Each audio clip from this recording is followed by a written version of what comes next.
I'm not much of a teacher, but what I can explain to you is that you want to start using your left hand more. And what I mean by that is not only using your left hand as a fretting hand, but as a plucking hand.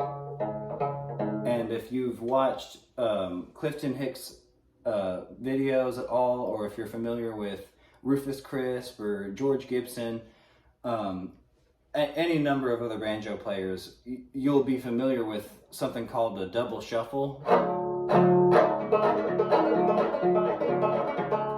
And what that does is kind of familiarize your hand with using a plucking motion. That's a whole different technique, but what I'm going to be talking about is using your left hand to free up your right hand almost. So you don't have to like use your thumbs and your fingers on your right hand while you're strumming in between. So you can get the same rhythm as this. You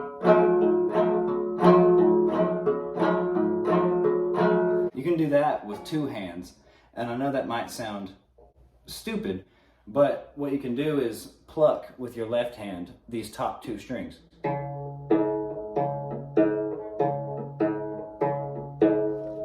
And if you get fast at doing that, you can add a strum in between those. So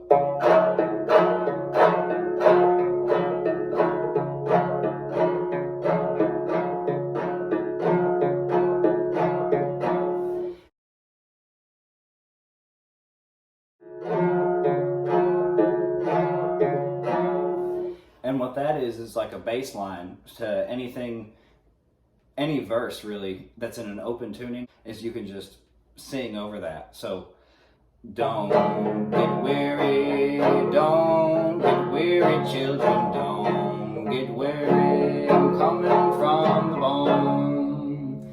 So you can sing that, freeing up what you're doing to do some fancy walking up the fingerboard. That's how you walk the fingerboard, really, is what I'm teaching right now, I guess.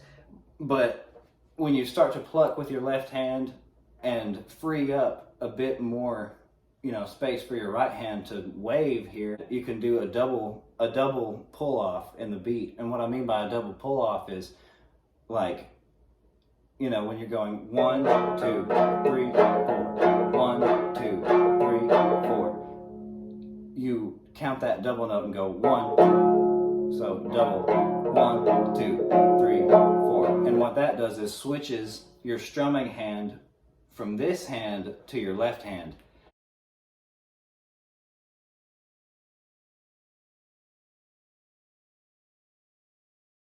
And so it's going to sound different, and it's going to feel incredibly foreign at first. But what you're looking for is a switch from bong bong bong bong bong bong bong to just a straight rhythm. Bong, bong, bong. And if you can get really smooth at switching that,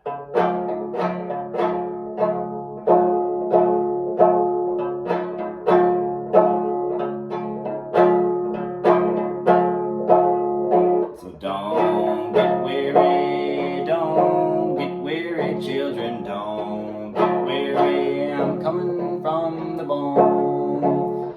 What you notice is that I'm not doing anything with this hand when I'm doing that. And so that frees up this hand to do a lot of cool stuff. And what I mean by that is you can flip a hat and do a hat trick. Don't get weary, don't get weary. You can grab the back of the banjo here and do a barrel roll flip. Don't get weary, don't get weary, children, don't get weary.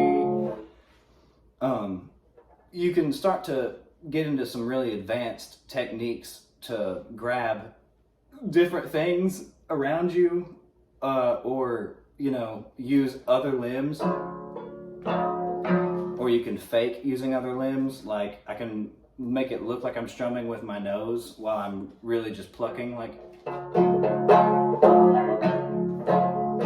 But You can do a lot of stuff with that, and that's how you see Leroy Troy, you see Robert Montgomery, Cordell Kemp, Uncle Dave Macon, and probably people before Uncle Dave Macon doing minstrel shows and minstrel performances, you know, were doing this type of technique, I think, to be able to make a more visual experience to their banjo for performances. And so they were freeing up this hand, doing these barrel rolls, going upside down, waving it. Don't get weary, don't get weary, children, don't get weary. But when you get very comfortable at swinging your banjo around like it's a baton, you can start grabbing it with your right hand in different places. So that's where people started, what I think is, they figured out you could grab the back of the banjo here, swing it around, grab it at the top, you know, and do that all on beat while plucking with this left hand. And that's all it is pull-offs. But what you're doing is using your right hand. I mean, and you're flipping the banjo with your left hand, but making sure the entire time that you're keeping these pull-offs going at the same beat they need to be going at. And it takes something that's, it takes a lot of getting used to, and you really need a light banjo. Like, this is the lightest banjo you could possibly get. Like, I could balance this, you know, with one finger here, and it's nothing. This is a banjo made by Nate Calkins. I'm not sure if you can see that, but he is a banjo maker. I'm not sure where he is based out of, but he makes tack head banjos. I want to say he makes gourd banjos, and I don't think he's limited to just fretless stuff. I think he puts frets on some banjos if you were to, you know, commission something from him. But this is the lightest banjo I have ever gotten my hands on, and the only reason I'm able to like do these flips, or have even been able to learn how to flip my banjo in such a nonchalant manner was because I got my hands on something so light.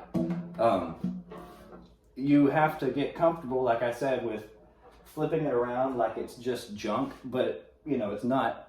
You have to be very delicate with it, but also, you know, realize it's a performance sort of trick. So, you know, it's like it's a sleight of hand sort of motion, and I'm learning it right now still, but I just want to see more people trying it and flipping their banjos, and you know, I want more talk about it, and you know, I want to understand maybe where it came from in the first place. You know, learn the history behind, you know, people doing some monkey shines with their instruments. I understand Roy Acuff did some fiddle tricks. Maybe, I think he would balance the bow of his fiddle on his nose, like in the middle of a guitar solo or something, while they were doing the flat pick and break or whatever. I don't know. I think it's very interesting, and I would love to see some more people try their hand at it. So, yeah. I hope this video helps. Thanks.